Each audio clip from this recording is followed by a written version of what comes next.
Oi, gente, sejam bem-vindos de novo e novamente no meu canal. Hoje eu tô com uma amiga minha, doutora Pamela Eiras. A Pamela, só pra vocês entenderem a história.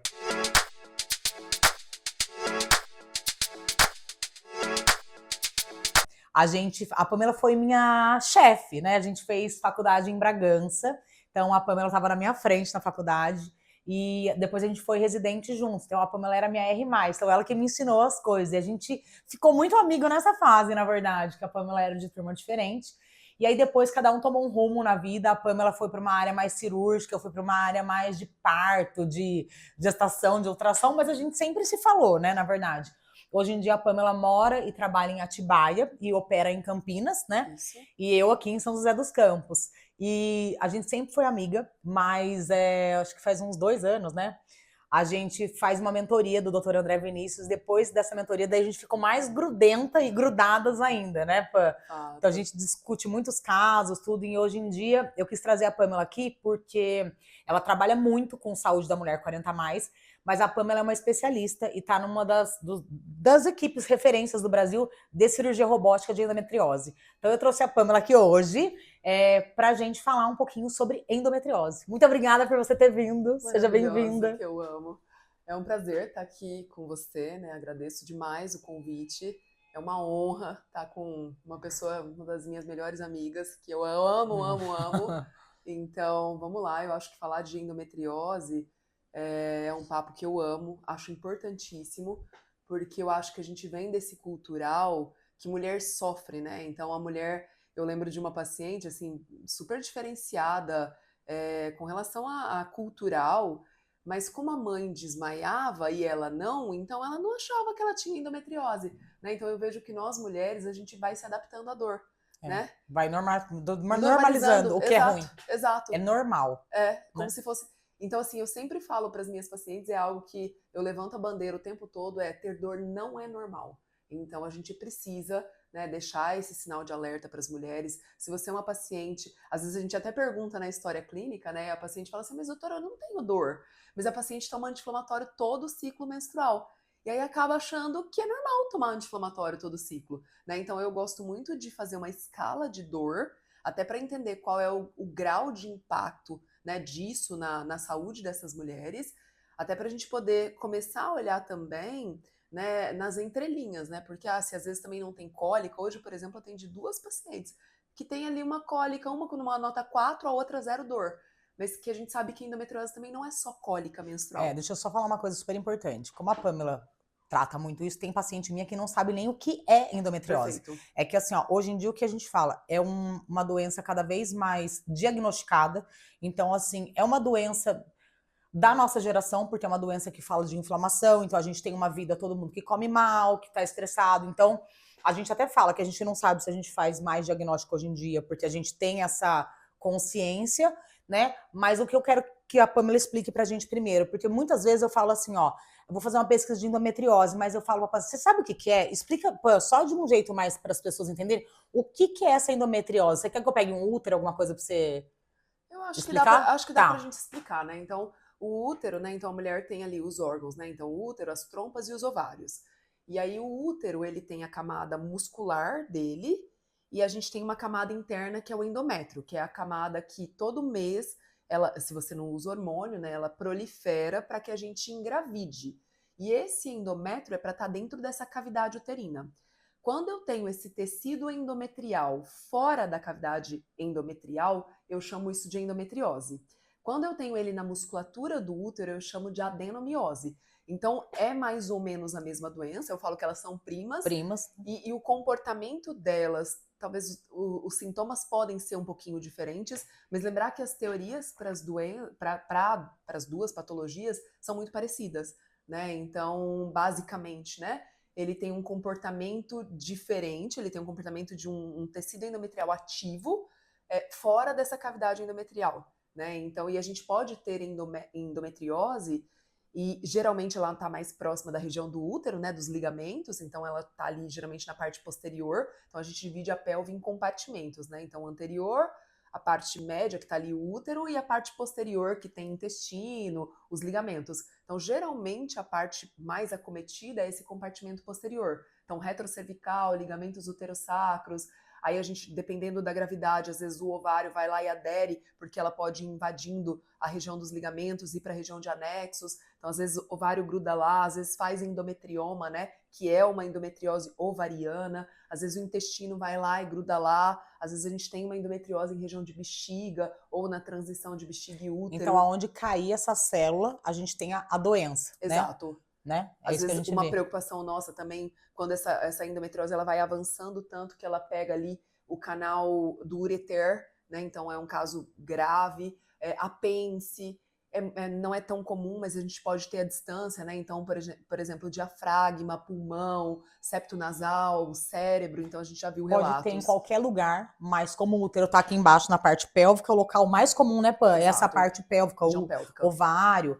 Tá, e fale uma coisa, qual que é o sintoma mais comum? Quando que a gente chega uma paciente assim, ó, e fala assim, putz, será que eu posso pensar que eu tenho endometriose? O que a gente tem que falar assim, nossa, eu vou no médico, eu acho que, ouvi a Pamela falar lá, eu acho que pode ser que eu tenha essa doença. Você sabe que é maravilhoso essa pergunta, porque muitas pacientes, só de ouvir você falar, falam assim, doutora, eu acho que eu tenho. Ou então, às vezes, eu vejo que o meu marido, o meu irmão, às vezes, mandei uma paciente pra você que eu acho que ela tem endometriose, que eu acho que vê tanta Escuta gente conversar, falar, né? E aí, eu falo muito nos 6Ds, tá? Então, se fosse pra gente pensar em sintomas que chamam, sinais de alerta, então coloca como 6Ds. O primeiro D é dismenorreia. O que é dismenorreia? É cólica menstrual. Então, é uma cólica que ela tende a ser progressiva, então aquela paciente que cada vez vai tendo mais cólica.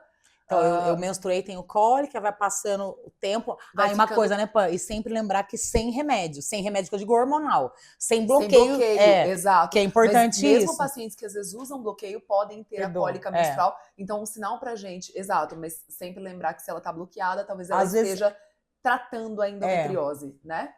Então, a dismenorreia, que é a cólica menstrual, aquela paciente que tem dor mesmo fora do período menstrual, então uma dor pélvica crônica é a segunda. Dispareunia, e geralmente a dispareunia de profundidade. O que é isso? Traduza.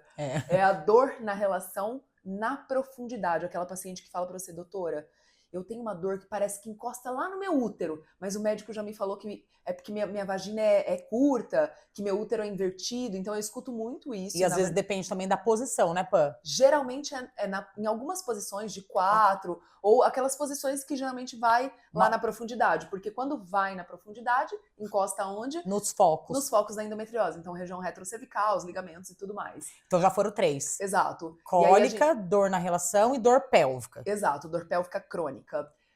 Quarto D, Tá.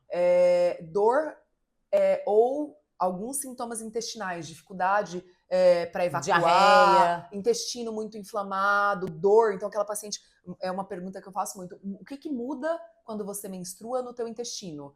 E aí a paciente fala, doutora, eu tenho dor para evacuar, eu não sei se é pélvico, eu não sei se é reto, eu não sei se é intestino, então a paciente nem consegue definir, e aquele desconforto intestinal com distensão. Então fica atento ao teu intestino, pode estar muito junto. Pode ter diarreia também? Pode ter diarreia, ou aquela paciente que às vezes a gente até pensando num quadro de endometriose intestinal mais avançado, que está subocluída, né? Então ela pode constipar, né? Ela não consegue evacuar no período menstrual. Prende o cocô nesse período. Exato. Tá. E sintomas... Altera de alguma forma esse intestino.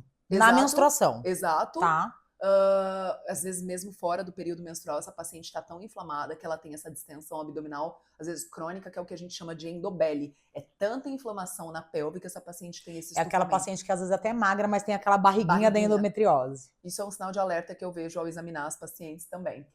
Outro sintoma, o outro D, é a dor ou desconforto urinário. Então, aquela paciente que no período menstrual ela tem como se fosse uma infecção urinária. Doutora, eu sempre tenho sintomas de infecção urinária, parece que toda hora eu tenho que fazer um xixizinho, um desconforto urinário, então mais um sinal de alerta, e a dificuldade para engravidar. Então, dificuldade para engravidar, dor na relação na profundidade, dor ou desconforto intestinal e urinário, dismenorreia, cólica menstrual, e a dor pélvica crônica. Maravilhoso, maravilhoso. E lembrar que sempre assim, cada paciente é de um jeito, você não precisa ter esses 6Ds para desconfiar da doença, mas é algo para a gente pensar. Então, assim, cada paciente é de um jeito, mas se você tem alguma coisa desse sinal, é muito importante fazer o diagnóstico, né? Porque é isso, independente da fase da vida, o importante é fazer diagnóstico. E essa aqui é mais uma dúvida, Pam. Muitas pacientes falam, não, eu já fiz ultrassomzinho lá, eu não tenho endometriose. Como que eu faço o diagnóstico de endometriose? Odê, você sabe que assim, eu falo para as pacientes hoje que para mim fazer diagnóstico de endometriose é uma rotina e fácil demais. Não, e é fundamental, né? Exato. Muda total a conduta. Eu acho que o primeiro ponto começa na história clínica. Então, uma história clínica bem feita, ouvir a paciente, importantíssimo. E às vezes é isso, né? Cada um vai estar com um profissional, mas a paciente fala, puta, mas eu ouvi aquilo, eu queria investigar. Exato. Né? E não se acostumar com a ideia de normalizar, né? Então, eu passei no médico, ele falou que é normal. Gente, não é normal. A mulher não sofre, a gente não veio para pagar pecado. Então, história clínica é importantíssimo. Segundo ponto, exame clínico. Então, mas é claro que o exame clínico eu acho que é muito para quem já tem a expertise. Então, para mim, assim, hoje é muito fácil com história clínica, exame clínico. É que assim, o que a Pamela quer dizer assim, se você vai num especialista, tipo a Pamela, endometriose, ela já vai no exame físico dela conseguir fazer esse diagnóstico. Mas é isso, é uma médica especializada em endometriose, né? O dedo, até os profissionais que fazem para mim os exames, eles falam, o dedo da Pamela enxerga. A Pamela me examina, então assim, eu tenho endometriose, né? É horroroso por quê? Porque ela sabe onde vai. Eu falo, é aqui, você já sabe onde tá o seu foco, né? Exatamente. Então, eu acho que história clínica bem feita, o exame clínico, se você tiver expertise, vai auxiliar. E aí, o problema é exatamente esse, que muitas pacientes, quando fazem os exames, a gente faz ultrassom transvaginal. E ultrassom transvaginal, se você não fizer com um médico que tem um olhar para endometriose, talvez passe desapercebido. Então, o ultrassom transvaginal ele não serve para muita coisa. O ultrassom de rotina, né, Exato. E aí, qual que é o exame padrão ouro para pesquisa de endometriose? É o exame de ultrassom transvaginal com preparo intestinal para mapeamento de endometriose. Então, é feito um preparo intestinal e aí a doutora vem com um transdutor abdominal e depois com um transdutor vaginal e ela vem mapeando o abdômen e a pelve dessa paciente para dizer qual é a localização, onde é que estão esses focos, o tamanho desses focos, quanto que ele está próximo de intestino, quanto que está próximo de inervação pélvica. Então, a gente consegue ter ali todo um mapa dessa pelve para poder definir, inclusive, planejamento de tratamento. E geralmente é um exame demorado, né? Exato. É assim, você faz preparo, você tem que esvaziar todo o seu intestino. Então, muitas vezes eu falo assim para paciente, se você não puder fazer num lugar confiável, é melhor não fazer. Porque senão você vai ter um exame e falar, eu fiz o mapeamento, foi ruim, mas a gente tem que ver quem é o profissional, porque, gente, é um exame difícil.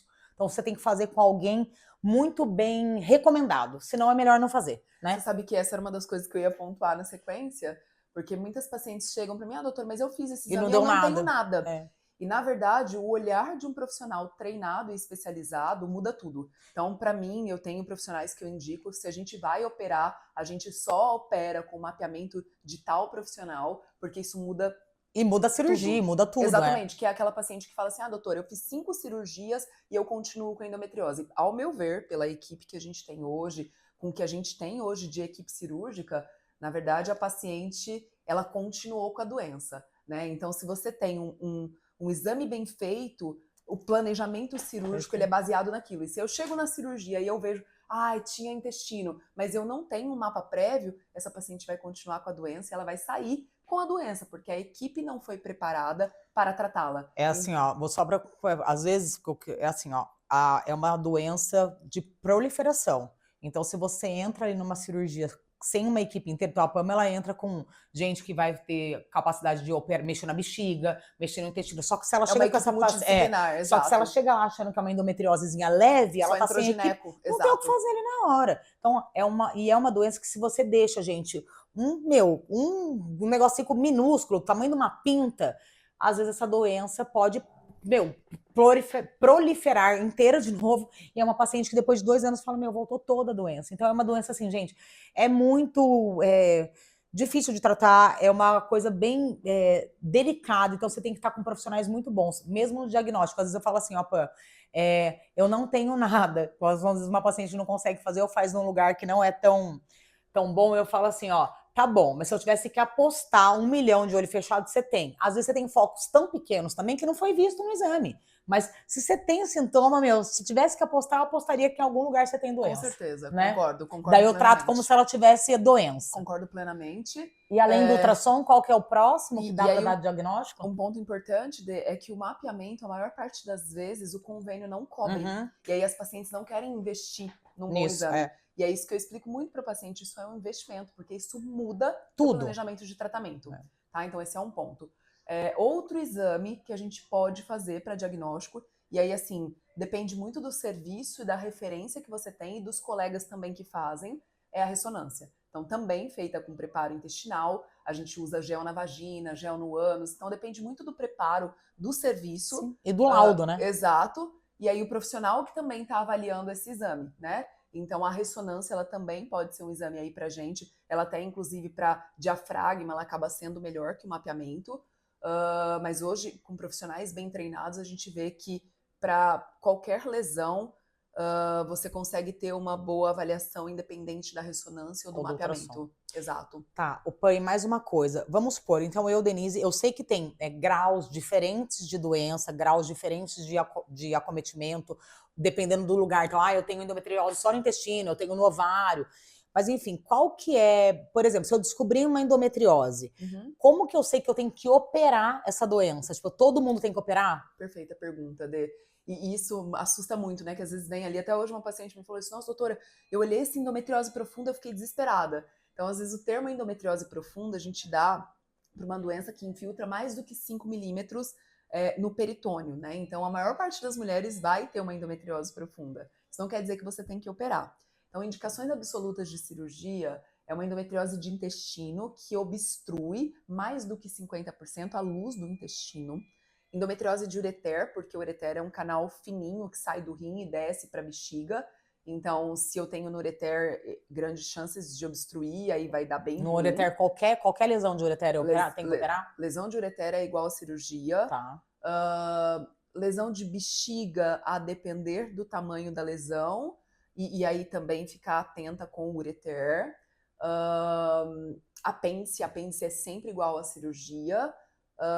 E aquela paciente que fez tratamento clínico e não teve melhora com o tratamento clínico. Então, é uma paciente para tratamento cirúrgico. Outro ponto importante é intestino delgado, né? Como ele é um intestino mais fino, se eu tenho lesão de delgado, também é igual a cirurgia. Acho que essas são as principais indicações aí. E uma paciente que ainda não tem que fazer cirurgia, como é que a gente vai tratando? Qual que é o melhor tratamento hoje em dia para uma paciente, tratamento sem ser cirúrgico para uma paciente com diagnóstico de endometriose? Excelente pergunta, Dê. Eu acho que tudo depende dos objetivos dessa mulher. Tá. Então, se ela quer engravidar, aí a gente precisa ter um pouco mais de cuidado, porque a gente não vai usar bloqueio hormonal, né? Então, para essas pacientes, a gente vai focar muito na dieta, na suplementação, né? Então, olhar muito para a parte do sistema imune. Mas isso para uma paciente que quer engravidar agora.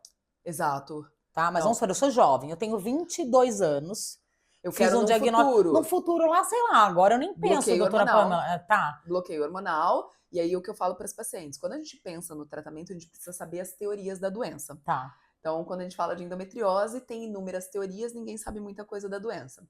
Mas a gente sabe que ela é uma doença antigamente se falava da menstruação que volta, então a menstruação retrógrada, hoje a gente sabe que tem um fator pessoal, então tem uma resposta inflamatória diferente, inclusive nos focos, tem uma questão hormonal que também impacta, então um predomínio de estradiol com uma resistência à progesterona, tem uma questão de sistema imune, esse sistema imune que a gente vê o desequilíbrio no todo, tem também epigenética, que é o nosso estilo de vida piorando doenças inflamatórias, que foi inclusive como você começou o nosso papo, né? Então, quando a gente pensa no tratamento, eu preciso entender um pouquinho das teorias, porque o que eu vejo muito é muita mulher usando pílula e não fazendo mais nada. Acho que já tá Exato, suficiente. Tô tratando minha endometriose. Então, se eu entendo a teoria, eu preciso estar tratando a base da doença. Então, eu preciso tratar a inflamação. Então, estilo de vida é base para tratamento de endometriose. Eu preciso olhar para a alimentação, uma alimentação que não seja pró-inflamatória, né, ou que seja anti-inflamatória, se possível. Tem os food maps, né? Então tem alimentos que são mais indicados. Então por isso que uma nutricionista ajuda muito a gente no processo de tratamento da endometriose. Tem que ter, né? Exato. O exercício físico, que também melhora a resposta inflamatória sistêmica. Então precisa fazer exercício físico. Claro que você vai adaptar ao longo do teu ciclo, se é que você não está bloqueada, né? O que para você faz sentido. Lembrar do sono, pilar essencial. Lembrar da saúde mental e do estresse para que a gente maneje. Intestino, é importantíssimo tratar o intestino, porque se ele está desbiótico, se a minha dieta é ruim, também piora a doença inflamatória. E aí a gente vai vir com os suplementos, que, né, com a ideia de antioxidante, de melhorar estresse oxidativo. Tem também uma informação bem importante que é a vitamina D. Então, hoje a gente tem literatura falando que níveis adequados de vitamina D para quem tem endometriose é superior a 50. E é fundamental, né? Exato, porque ela tem um papel importantíssimo no sistema imune. Então, as suplementações estratégicas, né, com quem sabe o que está fazendo. E aí, se a mulher não tem o desejo gestacional para agora, bloqueio hormonal. E aí, o bloqueio hormonal, a gente vai achar o bloqueio hormonal que faz sentido para essa mulher, se é um DIU hormonal, se é uma gestrinona, se é um Implanon, ou se é uma drosperinona, se é um Dienogest, aí tudo. Mas é importante deixar essa paciente sem menstruar, né? Esse seria, já que a gente entende que talvez tenha uma questão de endométrio, então uma ideia de bloqueio hormonal é bem interessante para essas mulheres. Então Tá. a menorreia É seria... que é um papo que a gente podia ficar até amanhã, mas senão fica chato. Depois eu vou trazer a Pamela outro dia pra gente continuar falando mais um pouco de endometriose. Daí a gente vai combinar, Pam, de falar de endometriose e menopausa, que é super interessante. Nossa, maravilhoso. Mas é isso, endometriose é uma doença crônica, inflamatória, hormônio dependente, então a gente tem que fazer um conjunto, né, Pam? É um todo, senão não tem jeito. E é igual eu falo de diabetes. Então não adianta ter diabetes, tomar remédio de diabetes e começar a continuar comendo Tocar o açúcar do terror. mesmo jeito. Então eu tenho que tratar, fazer um tratamento e manter a minha vida adequada, anti-inflamatória, que é a base de quase todas as doenças hoje em dia. Foi um prazer. A Pamela tá aqui com a gente e até uma próxima. Muito obrigada, amei você aqui. Muito obrigada, gente. Obrigada, maravilhosa. Amo.